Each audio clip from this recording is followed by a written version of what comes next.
Hello மக்களே, வணக்கம். Welcome back to the channel. எல்லோரும் எப்படி இருக்கீங்க? ரொம்ப நல்லா இருக்கீங்க அப்படின்னு நம்புறேங்க. இன்றைக்கான வீடியோவில் நம்ம வீட்டு தோட்டத்தில் செங்கீரை வளர்ப்பு எப்படின்னு பார்த்துடலாம். ஸோ செங்கீரை அப்படிங்கிறது தண்டுக்கீரையில் சிவப்பாக இருக்குமா அப்படின்னு கேட்டால் கிடையாது. உங்களுக்கு தண்டுக்கீரை மாதிரி தான் இருக்கும். ஆனால் இதுக்கான இலைகள் பார்த்துட்டிங்கன்னா ஒரு ப்ரௌனிஷ் ரெட் மாதிரி இருக்கும். இது ஒரு வகையான கீரை.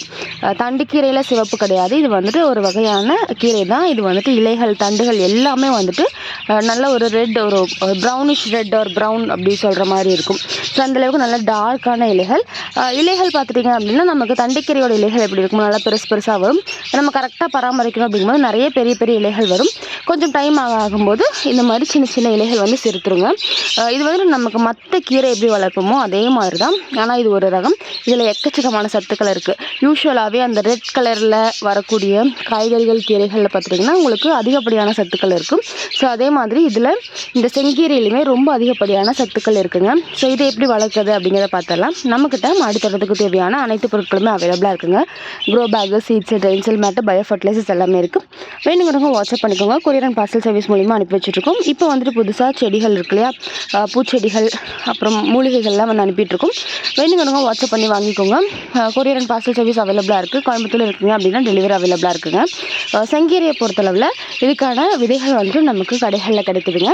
நமக்கு மற்ற அந்த அரைக்கீரை, சிறுகீரை விதைகள் எப்படி இருக்குமோ அதே மாதிரி தான் இருக்கும். விதைகளில் எந்த ஒரு சேஞ்சஸுமே இருக்காது. இன்றைக்கான வீடியோவில் பார்த்துட்டிங்கன்னா இதெல்லாம் கொஞ்சம் பழைய செடியாகிடுச்சு. இதுக்கான விதைகளை கலெக்ட் பண்ணிவிட்டு அதையும் நம்ம வந்து மறுநடவு பண்ணிடலாம். அது இல்லாமல் இதுக்கான வளர்ப்பு முறையும் நான் சொல்லிடுறேன். இதுக்கு வந்து பெருசாக பராமரிக்கணும் அப்படின்றதெல்லாம் கிடையாது. ஒரு விதை இருந்துச்சு அப்படின்னாலே போதும், அதுலேருந்து அவ்வளோ ஸ்ப்ரெட் ஆகும். ஸோ இது வந்துட்டு என்கிட்ட ஒரே ஒரு செடி, ஏதோ விதை வந்து மாறி வந்து ஒரு செடியிலேருந்து தான் இந்த செடிகள் எல்லாம் உருவாகியிருக்கு. அதே மாதிரி அந்த பக்கமும்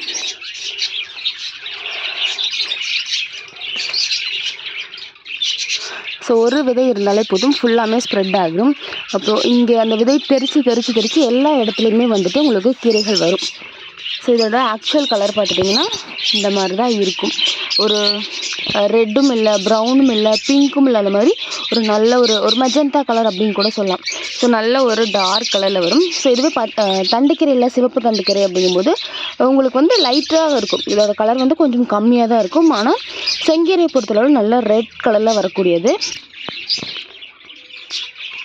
இதுக்கான பேக் சைஸ் பார்த்துட்டிங்கன்னா அந்த கீரை பேக் போடுவோம்ல, அது எல்லா கீரை பேக்குமே யூஸ் பண்ணலாம். நம்ம கொஞ்சம் பெருசாக இருக்கிற மாதிரியான பேக்கில் போட்டுக்கலாம். ஒரு 12க்கு 6, 12க்கு 9, 15க்கு 6, 15க்கு 9 அந்த மாதிரியான பேக் வந்து போதும். ஸோ இதுக்கான மண் கலவை அப்படின்னு பார்த்துட்டோம்னா நமக்கு மண், எரு, மண்புழு உரம் கூட வந்து கொஞ்சம் கோகோபீட் மட்டும் போட்டுக்கோங்க. கொஞ்சமாக பயோ ஃபர்டிலைசர் போட்டுக்கலாம். ஸோ இதுதான் வந்துட்டு பாட்டிங் மிக்ஸு.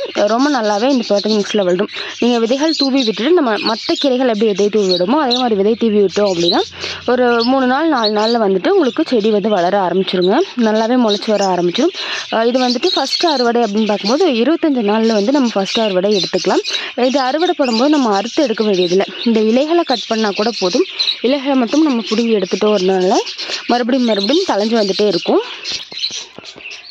இதுக்கு உரம் அப்படின்னு பார்த்தோம்னா 15 நாளுக்கு ஒரு தடவை பஞ்சகாவியம் இல்லைன்னா மீன் அமிலம் மாற்றி நம்ம வந்து தண்ணியில் கலந்து ஸ்ப்ரே பண்ணிட்டு வரலாம். ஸோ மற்ற செடிகளுக்கு கொடுக்கும்போது கொடுக்கலாங்க. இதுவே வந்துட்டு இந்த மீன் அமிலம் கொடுக்குறதுனாலே வந்துட்டு பெருசாக பூச்சி தாக்குதல் வராமல் இருக்கும், கண்ட்ரோல்டாக இருக்கும்.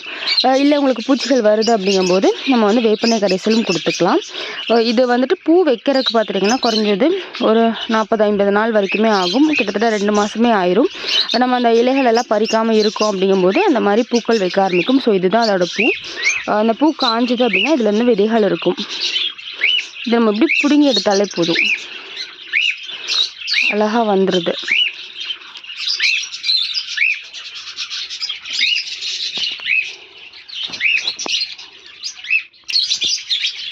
இந்த பூக்கள் எல்லாமே காஞ்சதுக்கப்புறமா உள்ள விதைகள் வரும். ஸோ அப்போ வந்து எடுத்துக்கலாம். இதோட பூ கலர் பார்த்துட்டிங்கன்னா இந்த மாதிரி ஒரு பீட்ரூட் கலர். இந்த இலைகளோட எக்ஸாக்ட் கலர் சொல்லணும் அப்படின்னா பீட்ரூட் கலர் தான். பூக்களும் வந்துட்டு அதே கலரில் தான் வந்து பூக்கள் வைக்குது. பூக்களும் அதே கலரில் தான் இருக்கும். ஸோ இது வந்து நல்லா முத்திருச்சு அப்படின்னா இந்த இடத்துல எல்லாம் வந்து லைட்டாக அந்த இது மாதிரி ஆகும், ஒரு ஆஷ் கலர் அப்படி சொல்லுவோம்ல, லைட்டாக அந்த ஒயிட் மாதிரி இருக்கும். நல்லா உங்களுக்கு காஞ்சாலே தெரியும் இது வந்து எப்படி இருக்குது அப்படின்னா ஒரு க்ரீம் கலர் மாதிரி இருக்குன்னு சொல்லலாம். ஸோ இந்த மாதிரி ஆயிடுச்சு அப்படின்னா இந்த விதைகளை நம்ம வந்து சேகரித்து வச்சுக்கலாம். சேகரித்து வச்சுட்டு அடுத்த சீசனுக்கு நம்ம தூவி விட்டுக்கலாம்.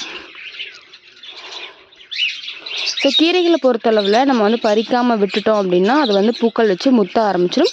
அப்போ இருந்து நம்ம வந்து விதைகள் கலெக்ட் பண்ணி வச்சுக்கலாம். ஆனால் கீரைகளை பொறுத்தளவில் நம்ம கட் பண்ண தான் நமக்கு நிறைய ஈல்டு வந்து கொடுத்துட்டே இருக்கும். ஸோ நீங்கள் ஒன்ஸ் ஒரு தடவை ஒரு பேக்கெட் விதை போடுறீங்க அப்படின்னா குறைஞ்சது ஒரு 40-50 நாள் வரைக்குமே நம்ம வந்து அதுலேருந்து ஈல்டு எடுக்கலாம். அதாவது முதல் 25 நாளில் ஃபஸ்ட்டு ஈல்டு, அதுக்கப்புறமா வரக்கூடிய 15 நாளில் வந்து அடுத்தடுத்து ஈல்டு அப்படின்னு ஒரு 2-3 ஈல்டு வரைக்குமே நம்ம வந்துட்டு ஒரு வாட்டி விதைகள் வாங்கி போட்டோம் அப்படின்னா அதுலேருந்து எடுக்க முடியும். அந்த சைடு செடியிலேருந்து கொஞ்சம் பறிச்சாச்சு. இந்த பக்கம் வந்து இப்போ தான் பூக்கள் வச்சுருக்கு. இன்னும் இந்த பூக்கள் வந்து முத்தலை. ஸோ உங்களுக்கு வந்து அதை பார்த்தாலே தெரியும்னு நினைக்கிறேன். நல்ல ஒரு அந்த இலையோட கலரில் அந்த பூக்கள் இருக்கும். ஸோ உங்களுக்கு வந்து செடி, தண்டு, இலை, அந்த பூக்கள் முதற்கொண்டு உங்களுக்கு ஒரு பீட்ரூட் கலரில் இருக்கும். ஸோ இதை வச்சு தான் வந்து இது செங்கீரை அப்படின்னு கண்டுபிடிக்கணும். தண்டுக்கீரையில் அந்த மாதிரி இருக்காது. ஏதோ ஒரு இடத்துல வந்து உங்களுக்கு டிஃப்ரென்சஸ் இருக்கும். பூ பார்த்துட்டிங்கன்னா ஒயிட் கலரில் பூக்கள் இருக்கும், இலைகள் மட்டும்தான் சிவப்பு இருக்கும். ஆனால் தண்டுக்கீரையை விடவுமே அதிக சத்துக்கள் கொண்ட ஒரு கீரை அப்படின்னா இந்த செங்கீரை. விதைகள் கிடைக்குது அப்படின்னா கண்டிப்பாக அதை போட்டு வளருங்க. ஒரு வாட்டி நம்ம விதை போட்டோம் அப்படின்னா அது பாட்டுக்கு ஸ்ப்ரெட் ஆகி வந்துக்கிட்டே இருக்கும். ஸோ இது வந்து இதுக்கு மட்டும் கிடையாது, எல்லா கீரைக்குமே அதுதான். ஒரு தடவை விதைகள் நம்ம போட்டோம் அப்படின்னா ஏதோ ஒரு டைமில் வந்துட்டு அந்த காற்றுல ஸ்ப்ரெட் ஆகி பக்கத்தில் இருக்கக்கூடிய தொட்டிகள். ஸோ இந்த வீடியோ யூஸ்ஃபுல்லாக இருக்கும்னு நினைக்கிறேன். வீடியோ பிடிச்சிருக்கு அப்படின்னா லைக் பண்ணிக்கோங்க. தேங்க்யூ.